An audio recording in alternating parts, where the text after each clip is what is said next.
Isang magandang umaga, mga kakarapatan. Ano nga ba ang karapatan mo? Isa itong channel na nagbibigay kaalaman sa bawat Pilipino. Sa kanilang karapatan, kahit anong batas ay ating ipapaliwanag upang ikay maging ligtas at hindi maisahan ni naman. Hanggang ilang termino lamang ba ang isang mayor sa ating bansa?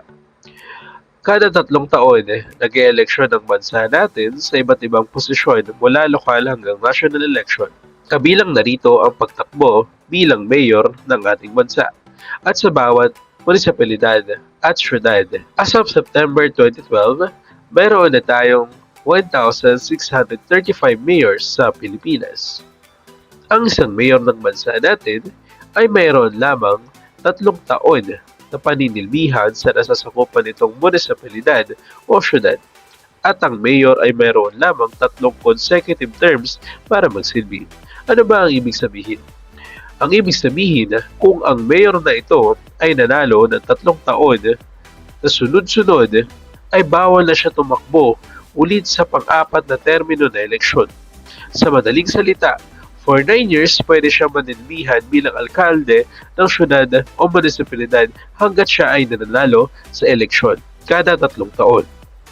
Ngunit, ang tanong, papaano kung natalo siya sa pangatlong pagtakbo niya, maaari ba siyang tumakbo sa pang-4 na eleksyon?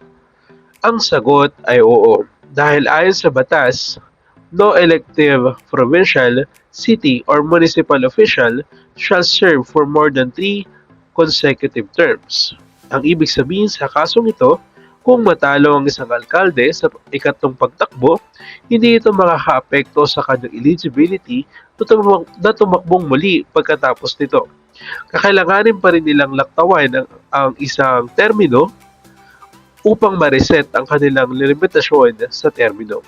Kapag nagawa na nila nito, maaari silang tumakbo sa susunod na halalan para sa parehong posisyon kung anong pipiliin nila. Iyon lamang, kung nagustuhan nyo ang video, maaari natin itong i-like, i-share at i-subscribe ang ating channel. Ayun lamang, maraming salamat.